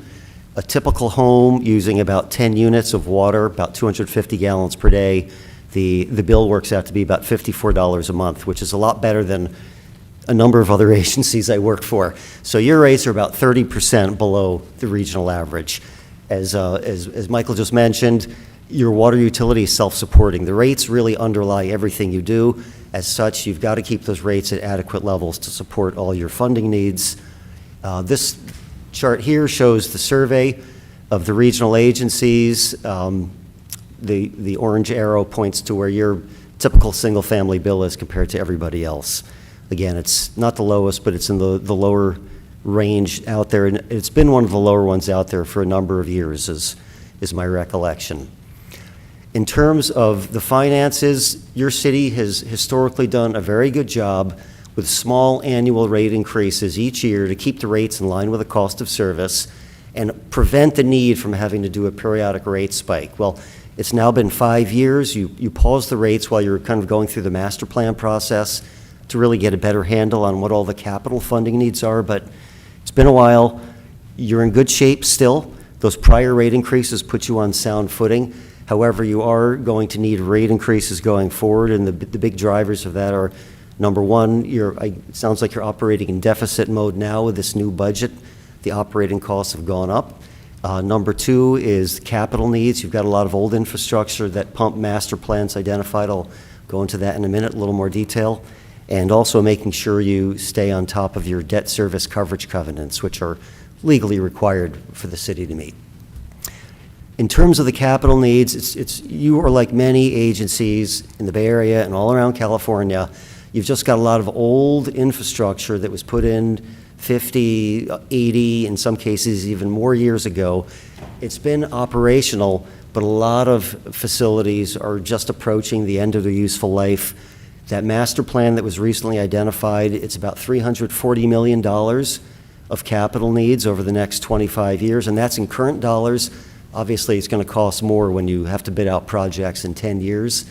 But really, what's the key of that master plan is that you've got some high priority needs at the master plan recommended for completion over the next 5 years. That's about $150 million of the total. This slide here shows a little bit more detail on the types of projects that go into that $150 million and the future needs. I'm not going to get into any detail here due to time. So you need to increase funding for capital. Number two is you got to catch up with cost inflation from the last 5 years. Your costs for electricity, insurance, staffing, professional services, PERS contributions have all gone up significantly without corresponding rate increases. And to put it into perspective, the CPI alone has gone up about 23% since the last rate adjustment. So you need to catch up. And going forward, the rates are designed to keep up with cost inflation, which we're projecting at about 3 to 4% per year going forward. And finally, I mentioned you have to maintain compliance with these debt service coverage covenants. When you borrowed the money, you legally covenanted that you're going to raise rates and fees as needed to meet certain financial metrics. You've been meeting them. We want to make sure you continue to meet those going forward. So what did we do in terms of the rate study? When I think of a rate study, it's really two key components. One is the big picture financial plan, where we develop projections, work with city staff to identify future funding needs, and figure out what rate increases you need to support those. We developed a few options, which I'll cover in a second. And the second is taking an in-depth look at your water rate structure. Your current rates are based on a study, I think it dates from the late 1980s. So you really are, every so often, have to do an update to that and make sure the rates are reflecting the cost of service. We have some recommendations there. And ultimately, the goal of our study has been to try to phase in these rates as gradually as possible. We know nobody likes rate increases, so it tends to be a lot more politically acceptable when rates can gradually step up over time rather than doing a large upfront rate increase. So I mentioned we ran a few scenarios, and the first one is, what if you really wanted to fund all the recommendations from your pump water master plan on schedule? What would the rates need to be to support that, including drawing down some fund reserves and issuing debt as needed over the next 5 years? And that's that scenario A, where you'd have to come out of the gate with 12% rate increases for a few years, then 10% for 2 additional years. The second scenario we looked at was, what if we spread those high priority needs, instead of getting them done over 5 years, we spread them over 7 to 8 years, and that obviously results in a little bit of a tail down on what the rate increases would need. And scenario C, we're putting forth as kind of, this is really the recommended minimum, where no, you're not fully funding all the capital needs in the pump master plan, but you're taking some good steps in the right direction, and you're balancing the need for rate increases with the city's actual capacity to get these capital projects done, and trying to phase in the rates as slowly and gradually as possible. So that equates to 8% per year annual rate increases. And I know nobody likes rate increases. 8% may sound like a lot, But keep in mind two things. One is that your rates are already low to begin with, and this is coming after, will be 5 years of no rate increases. This chart here, instead of showing you a pile of numbers for the cash flows, we're just trying to show you what happens graphically. Those colored bars represent the different types of expenses. The blue bars are operating expenses. The green is debt service, and the yellow and orange are capital funding needs on a cash basis. So, and the red line represents the revenues. So even with 8% rate increases, we are projecting deficits. However, the city does have some fund reserves that are available to help fund the capital needs while rates are being phased in. And the other thing I wanted to point out was we're also assuming a $50 million debt issuance out in 4 to 5 years to help fund the upgrades to the North Bay Regional Water Treatment Plant that are long overdue. So here's what I mentioned. You've done 4 years of no rate increases. Now we're doing 8% rate increases. This puts it in perspective. You can see, where do you go with these 8% rate increases? Well, it's not that far off track as if you had continued 4% rate increases every year since the last rate increase. It actually works out to be about 4.37% annual cost of escalation. And if you look back even further in time, with full implementation of these rate increases, the rates in 5 years are going to equal roughly the rates from 2014 had they been adjusted by a little less than 4% a year. Not bad compared to a lot of other agencies I work with, especially considering the level of capital needs you have to address. So that's the big picture level of rate increases that are being proposed. On top of that, we got into the weeds looking at in depth at your water rate structure and trying to bring that up to alignment with cost of service. And we're recommending a few basic things with your water rate structure. The general recommendation, number one, is to simplify and standardize your water rates. You've got, I don't know where all the elements that develop your existing water rates, but there's a lot of different costs for different types of meters, for different types of users, pay different levels of water usage charges. So we're recommending simplify it, align the rates with the cost of service, and going forward, charging all water rates consistently for all the customers that you serve. And I'll just remind folks, there are really two main components to your water rates. You've got fixed charges billed independently of water use, and then you've got volume charges that are billed based on metered use. Your overall revenues, about half the revenues come from the fixed, roughly half come from the volumetric. You do also have some pumping surcharges for a relatively small number of customers in higher elevation or pressure zones. In terms of the fixed charges, we're recommending you keep your residential fixed charges per dwelling unit, just like you always have. However, on the non-residential side, we're proposing a transition to a uniform set of charges that would be aligned with meter size and meter capacity. And the third thing is your irrigation customers, they don't pay any fixed charges right now, but they do pay higher volumetric charges. We're recommending transitioning them to the same rates that everyone else would pay, with the fixed charges based on meter size and the standard volume charges. For the volume charges, we have a few recommendations as well. One is, instead of having a little bit different rates for all different types of users, transitioning to a uniform rate for all water use at the base level, whether customers residential or non-residential, they'd pay that same underlying rate. For the residential class, right now you have 3 different zones. It turns out there's only 2 customers in one of your zones, so we're recommending getting rid of that zone as a separate charge and just consolidating to 2 zones. And also we're recommending updating the elevation zone and hydropneumatic pump surcharges based on updated cost of service. Electricity costs are the main driver of those pumps, and they've gone up a lot over the last 5 to 10 years without corresponding increases to those pumping charges. A few other recommendations. You do have some customers that aren't being billed consistently as other customers. We're recommending going forward in the billing system, all customers get billed equally and fairly. And then there's also 2 pass-throughs that I wanted to touch on.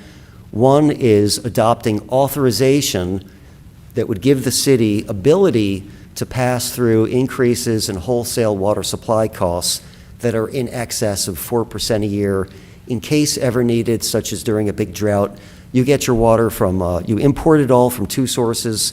You have to buy water, raw water from Solano County Water Agency and Solano Irrigation District. You then treat it to high standards and distribute it. Those water supply costs are pursuant to contracts, but there could be some emergency that would happen that would drive up your cost of water supply. And we just wanted to authorize this through the Prop 218 process to make sure the city had the financial protection that you can pass through unexpected wholesale water supply costs. We don't expect you're ever going to need it, though, is the reality. And the second is, this only affects about, I think there's 33 customers that for whatever reason, they're not served by Fairfield's water system, but they're considered Fairfield water customers. These are customers that are in the Willata Oaks subdivision. There's 33, most of the folks in Willata Oaks subdivision are customers of the city of Vallejo. They pay the city's Lake Water District rates. But you've got 33 customers that are neighbors with these other customers that pay city charges. The city in turn pays Vallejo charges their cost of service based on Vallejo's own rates. But you in charge don't pass those costs on to those customers, and you charge them actually less. So what we're proposing is for these 33 customers, ideally, you would give them back to Vallejo is probably the best solution, but until that potential could happen, we're recommending that they just simply be billed based on the cost of service, where you would pass through whatever Vallejo charges you, you'd pass along to those customers so they'd pay the same as their neighbors. Unfortunately, it's more than what their neighbors are currently paying now, so these folks may not be happy about it. The good news is that they've gotten a break for a number of years, and there's no going back to ask for them to pay more.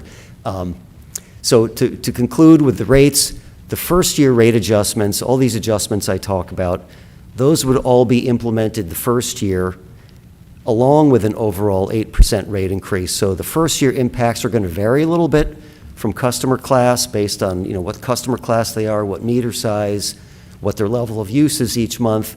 But after the first year, the rate increases would be applied on an across-the-board basis, same 8% increases to each of the customer rates. The next couple of slides, they're probably hard to read on screen. This is showing what the actual rates look like. On the left, it shows the customer classes, and these are just the fixed charges on this slide. The second column over shows how many accounts or dwelling units are at each meter size or customer class. And you can see almost 40,000 folks are residential dwelling units. That's the bulk of your customer base. On the commercial side, or the non-residential side, which includes just about everybody else other than Anheuser-Busch, who's a large industrial customer, most of those customers, have the smaller meter sizes. There's very few who have larger meter sizes. So the next row over shows what the meter capacity ratios are that would be used as the basis for the fixed charges. And you'll notice those meter capacity ratios, for example, a 3-inch meter has a capacity of 16 times the base residential charge. So therefore, they should pay a fixed charge that's 16 times the residential charge. Currently, they're paying a little bit more, so there are some folks, not a lot of them, particularly with larger meters, that would see their fixed charges go down a bit. So that the next column after the current water rate shows what are the rederived underlying base rates using the updated meter capacity ratios. And that would be the underlying rate from which the 8% would apply. And then the last 5 columns show what the fixed charges would be for each of the next 5 years. And I'll point out, for an example, the residential charge of $29.10, of 97 cents per day per dwelling unit. It's about $29.10 in a 30-day month. And next year, that would go to $1.04 per day, which translates to $31.20 per month, and so on in the ensuing years. This slide here shows the breakdown of the volume charges. Again, this is simplified. Currently, you have a lot more customer classes that all pay a little bit different rates. But as mentioned, the residential zones, instead of having 3 zones, those 2 customers in the top zone would be merged in with that second zone. There's not a lot of customers who pay these zone charges, but now we'd have 2 zones going forward. On the non-residential side, it'd be a standardized charge for all your non-residential customers other than your large industrial customer of Anheuser-Busch. Currently, those non-residential customers pay rates that range from $259 to $305 per unit, and if we're charging a uniform rate, that would be $279 per unit going forward, and it also shows the updated hydropneumatic pump charges here. That said, your charges are billed in units of 100 cubic feet. Most people don't think in terms of 100 cubic feet, so I added a line below the table in blue that shows what the equivalent, base charge would be per 100 gallons. So the current residential charge, for example, of $2.45 that most customers pay per 100 cubic feet, that actually equals about 33 cents per 100 gallons, or about a third of a cent per gallon. Next year, with the rate increases, that would go up to $2.79 per 100 cubic feet, which equates to 37 cents per 100 gallons. So it's an increase of about 4 cents per 100 gallons. And the rates would continue escalating until the final year. That rate of $3.79 that most customers would pay equates to a little over 50 cents per 100 gallons, about half a cent per gallon.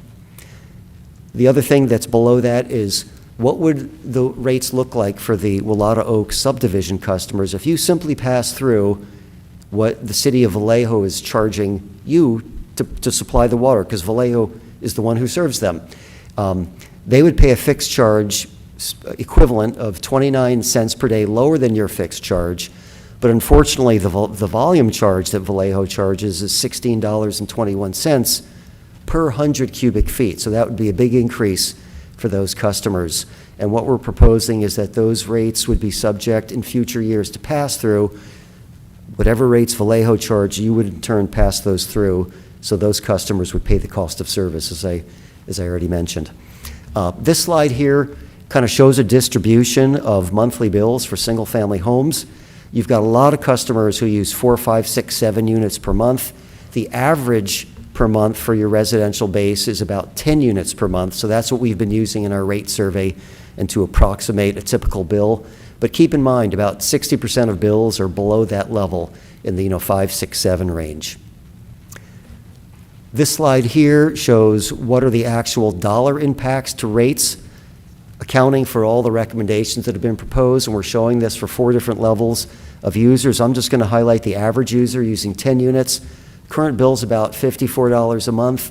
That would go to $59, $53 next year, and increase. Most residential customers would see the bills go up $4 to $5 per month each of the next 5 years. Obviously, if you use more than that, it'd be a little higher impact. If you use less, it'd be a little lower.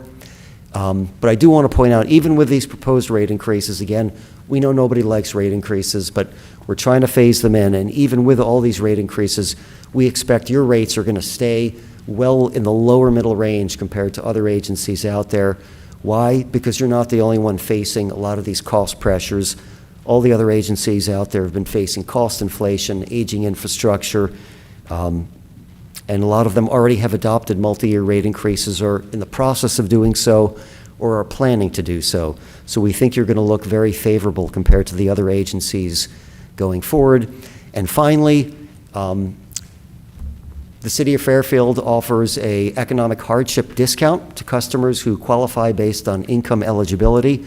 Right now, that discount for the water rates is $158 per year, which is great that you do this.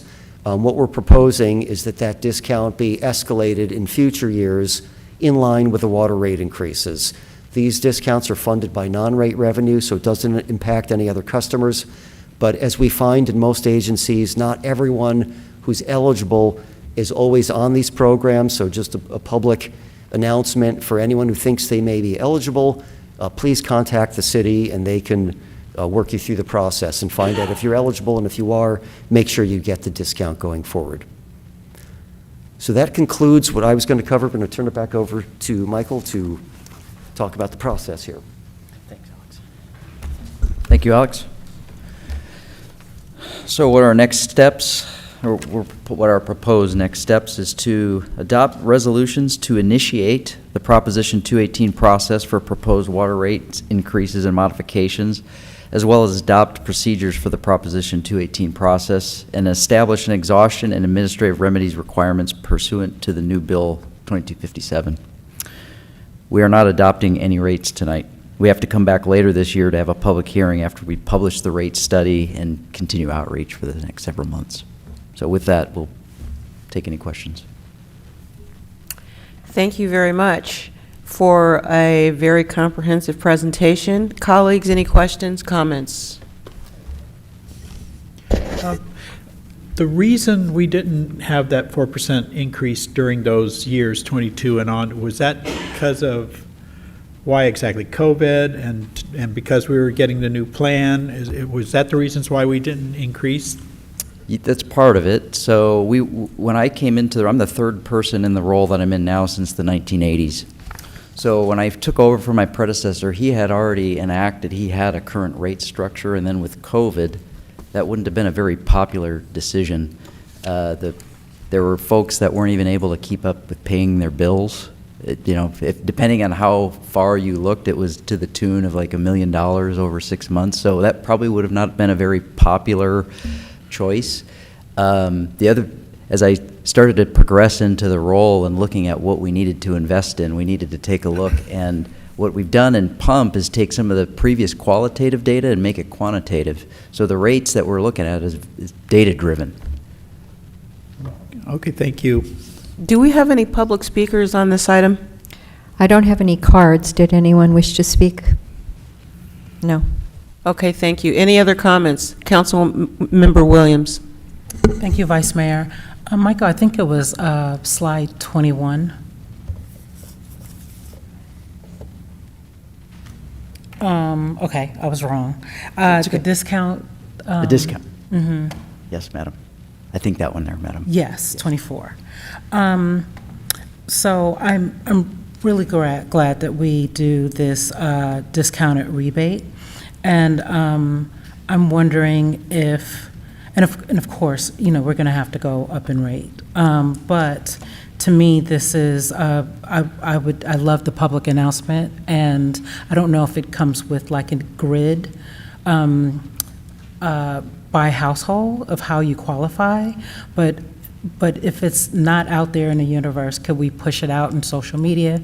Can we get this word out? Because there's people that they're struggling, and it it just may get worse. And I want to make sure that folks are aware that this program exists. I don't want it to be a secret.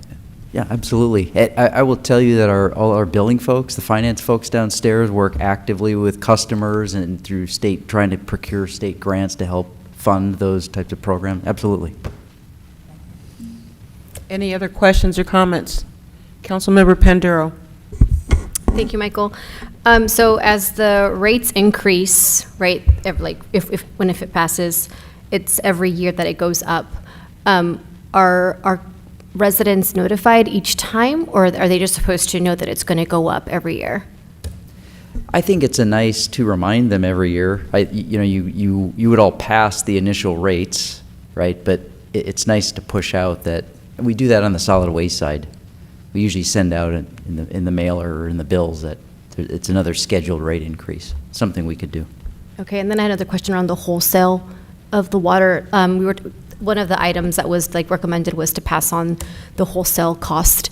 What goes into, because I know we don't have control as a city with regards to the cost for wholesale water, and so what goes into the cost? Because I know if it fluctuates, so what factors go into cost of wholesale? But then also, if it is passed on to the ratepayers, does that show on their bill? You would have to. So some of the factors that could be, so we pay capital charges currently, even if we don't use the North Bay Aqueduct. So when it's reduced, we still have to pay for the capital charges for using the facility. So those typically are fixed. But what I could see is what if the Delta supplies at some point become constrained and you still have to pay? To me, it's like a supply and demand issue. So all we're saying, we've never had to act on this before, but if through no fault of the cities, wholesale supply goes up, we're just asking to pass that same rate along to the customers. And I had one last question. So I know when I went to the water conference, we met the site reservoir folks. And so if we get water from a different source like that, so what is the other benefit? So I know aside from like diversifying our water, where we're getting our water supply from, how does that impact? Like, does the cost get reduced, or what does that look like on our end with regards to benefit and/or cost if we're getting water from a different source that we currently are not? Sure. So in next year's budget that we're about to pass, we did identify proposed cost for buying into Sites Reservoir, which that's an only if they move forward with that.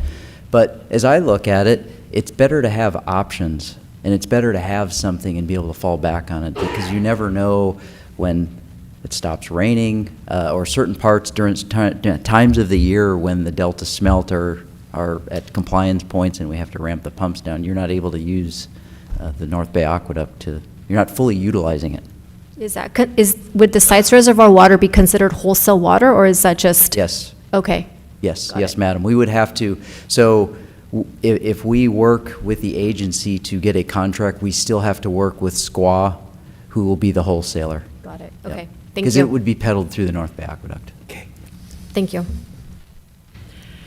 And the structure of these future increases in water assessments over years, that's compliant with Prop 218? Yes, madam. Okay, thank you. Any other questions? Okay, then I will entertain a motion to approve the resolution 2025-118 and 2025-119. So moved. Second. All in favor? Aye. Passes unanimously. Thank you.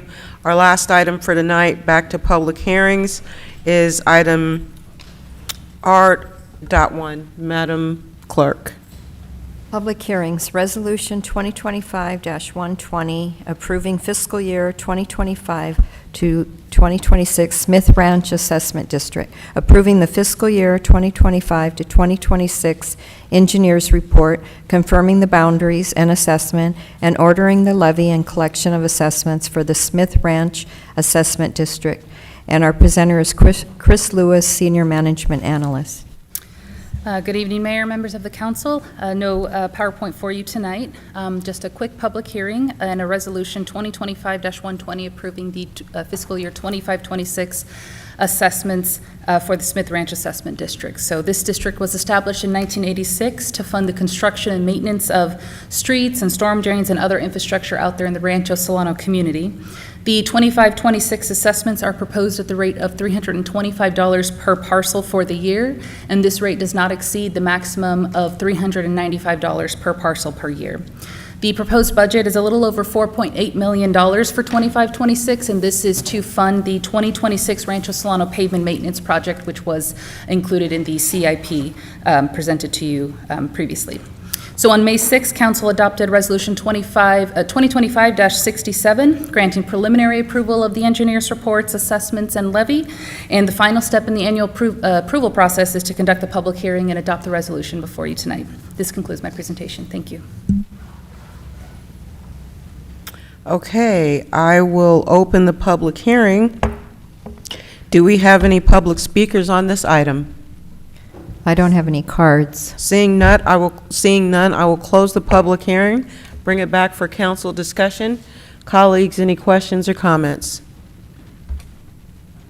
Seeing none, I will ask just one question on this again on 218. We can levy these assessments without doing a 218 procedure. Correct. Yes. Can you explain why? These assessments were established prior to Proposition 218, and so we're not increasing any assessments, we're not changing any methodologies. These are the same assessments that have been levied for the past 30-ish years, and the maximum rate was set at $395 at the time the district was formed. So they've never been subject to a Proposition 218 procedure? Not a balloting process, no. Okay, that's all of my questions. Is that it? All right, so, yes, go ahead. And I apologize, I think I do remember there was a balloting process to increase the rates, but it was rejected. I don't remember which year it was, but these rates were established at the time of formation.